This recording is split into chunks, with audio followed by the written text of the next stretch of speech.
pass, we can see that Omarion Hampton is number 2 for me, and we'll talk about him more at the end of this video. But both of those guys are here inside the top 10. But somebody I mentioned a minute ago, a guy like Corey Kiner out of Cincinnati, he scored. He was 7th in yards after contact per attempt. He was 1st in missed tackles forced per attempt. Let's talk about him more in just a minute, though. Jaden Blue out of Texas, he's a guy where people have really talked about him as being a big playmaker. Didn't run nearly as fast at the combine as a lot of people thought he would. Doesn't necessarily mean that he's still not going to be able to do some things at the next level on a per touch basis. Cam Scatabo, he shows up here once again. Tutton shows up here once again. RJ Harvey is inside the top 10. Omarion Hampton, Caleb Johnson, Dylan Sampson.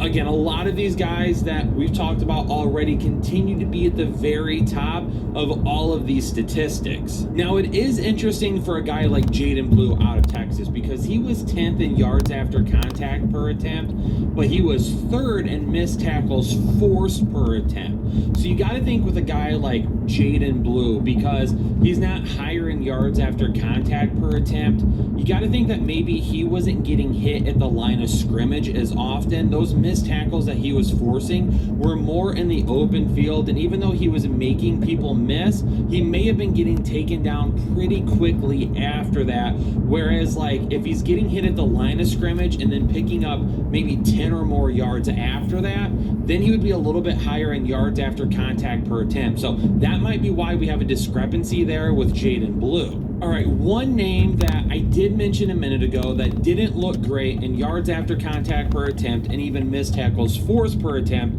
was Taj Brooks out of Texas Tech. Now, he may not be a guy that is going to be super physical at the next level.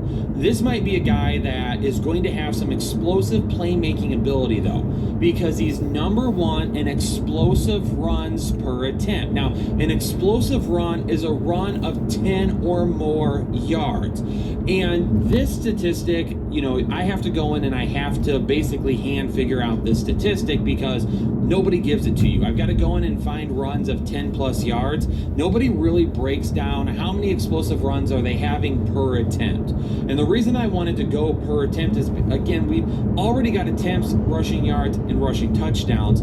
Let's give us 3 categories as well on a per touch basis, and explosive runs per attempt does that.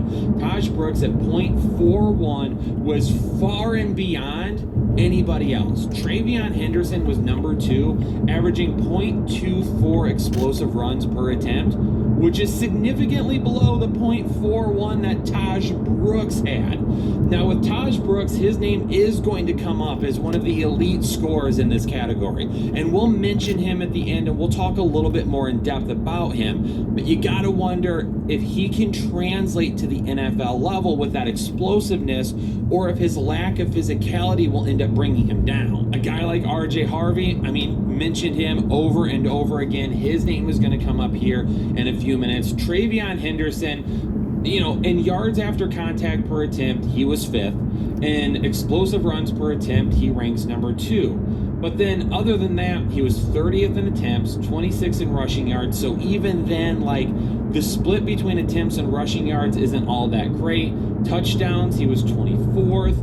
20th in missed tackles forced per attempt. And we are going to talk about some receiving numbers here in a couple of minutes, and he had some decent receiving numbers, but not great. And I understand the explosiveness with it, but when you take a look at a guy like TreVeyon Henderson, and I'm going to talk about him right now because him and RJ Harvey don't fall in the same tier as, and I'm not, but if I were an NFL scout and I'm taking a look at TreVeyon Henderson and RJ Harvey to me almost feels like he should get a leg up on TreVeyon Henderson, because not only has RJ Harvey been just as good or not better in some of these dynamic stats or these efficiency stats, but he was also way better in terms of volume. So you gotta wonder, when you take a look at a guy like TreVeyon Henderson, if he got more volume, would his dynamic stats been just as good?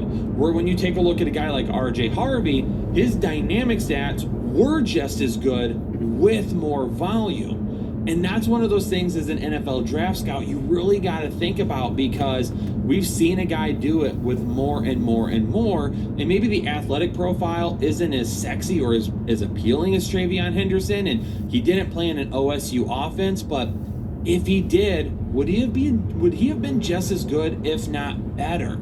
Corey Kiner from Cincinnati, may not talk about him a ton at the end of the video, but this is another guy that we're going to keep an eye on. Corey Kiner, Cincinnati running back, didn't score all that great in volume statistics, but then when you take a look at the efficiency statistics, 7th in yards after contact per attempt, 1st in missed tackles forced per attempt, and then 6th in explosive runs per attempt. This is a guy that is truly the definition of why I created the dynamic running back rating and why I take a look at statistics like this, because he gets lost in the fold. In the comments down below, tell me about how many draft analysts are talking about Corey Kiner out of Cincinnati. It probably is not a ton. Am I the asshole for calling the police immediately when my sister's family broke into my new house with a stolen spare key? Hello, Reddit. I, 27F, feel like I've spent the majority of my life in the shadow of my older sister, Anna, 30F. She's always been the favorite, you know, the one, smart, social, and capable of charming her way out of any situation. Meanwhile, I've been called the irresponsible one, which in my family simply refers to the one who does all of the work but receives no credit. Growing up, Anna always had the best of everything. Her birthdays were large garden festivities complete with bounce castles and pony rides. Mine, a pizza party in the dining room featuring a cake from the grocery store bakery. Anna got the Barbie dream house for Christmas, whereas I got a second-hand counterfeit with a missing elevator. My parents would simply remark, "You don't need all that fancy stuff," or, "Be grateful for what you have." However, Anna's gratitude was never required in the same manner. The big separation occurred when I entered college. I had worked hard in high school, juggling AP classes and extracurricular activities to maintain a high GPA. I was admitted to a local university and believed I had a great plan. I'd commute from home to economize on dorm fees. Anna had attended her dream school, and my parents had funded everything. So I figured they'd benefit me, too. Wrong. When I mentioned my plan to live at home, my mother looked at me as if I had just suggested we relocate to Mars. "If you're staying here, you'll need to contribute," she added casually. Anna got a full ride from us because she deserved it. You need to learn responsibility. I was 18 and preparing to enter college, and they were already talking about me paying rent. Contribute turned out to be $400 per month for rent and electricity, plus my personal groceries. That may not seem like much unless you're a broke college student working part-time at a bookstore for $9 per hour. I attempted to explain, reminding them that they had covered everything for Anna, that she had never had to worry about money at school. Mom simply shrugged. "We gave Anna what she needed," she stated. "You're different. You're independent. You'll figure it out." So I did. I worked as many hours as I could at the bookshop, occasionally skipping meals to make ends meet. Every morning, I would pass past the campus coffee shop, envious of the students who could purchase lattes and pastries while I brown-bagged PB&J sandwiches and drank free coffee from the bookstore break room. I never bought a textbook at full price. Everything was used or borrowed from the library. Every month I handed over the $400 to my parents while Anna was away at her out-of-state school, living in a brand new dorm that my parents had purchased for her. She contacted me once to complain about her dorm's AC not being chilly enough, and I almost lost it. I didn't have air conditioning in my automobile since I couldn't afford to fix it. My parents continued to send Anna money each month. I once overheard Mom on the phone saying, "We don't want her to struggle. College is difficult enough." I stood in the kitchen, clutching my $1 ramen noodles, wondering why none of that compassion was ever shown to me. To make matters worse, my parents were continually praising Anna for her accomplishments.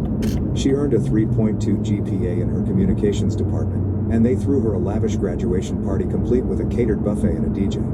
When I graduated with a 3.9 and a computer science degree, we had a peaceful meal at home. Mom prepared lasagna and replied, "Well, we don't want to make a fuss." Looking back, I believe what stung the most was not the absence of financial assistance, but the apparent message that I didn't count as much. Anna was always portrayed as the star with potential, while I was just there. Even when I achieved it, it was overlooked. "Kate's smart. She doesn't need help," they'd say. It seemed like being capable was a curse. After college, I moved out as quickly as possible. I rented a little apartment near my first job and began living my life on my terms. It wasn't easy, but it felt great to be free of their expectations. I worked hard, lived frugally, and began saving. Meanwhile, Anna married Josh, 32 million, whom my parents adore, despite the fact that he's constantly changing jobs.